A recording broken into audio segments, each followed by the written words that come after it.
میں اپنی ساری قوم کو کہنا چاہتا ہوں کہ دیکھیں یہ جو برا وقت ہے یہ ایک اللہ کا نظام ہے، اس میں ہمیں صبر کرنا چاہیے، کوئی ہمیں اس میں دل برداشتہ نہیں ہونا چاہیے۔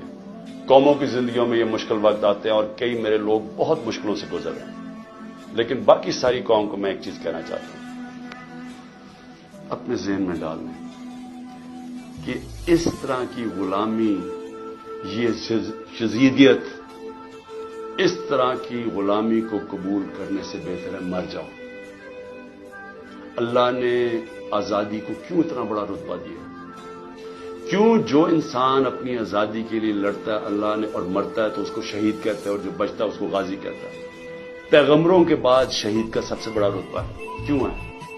کیونکہ اللہ نے آپ کو بتایا ہے کہ انسان آزاد میں نے پیدا کیا ہے، لا الہ الا اللہ، وہ کسی انسان کی غلامی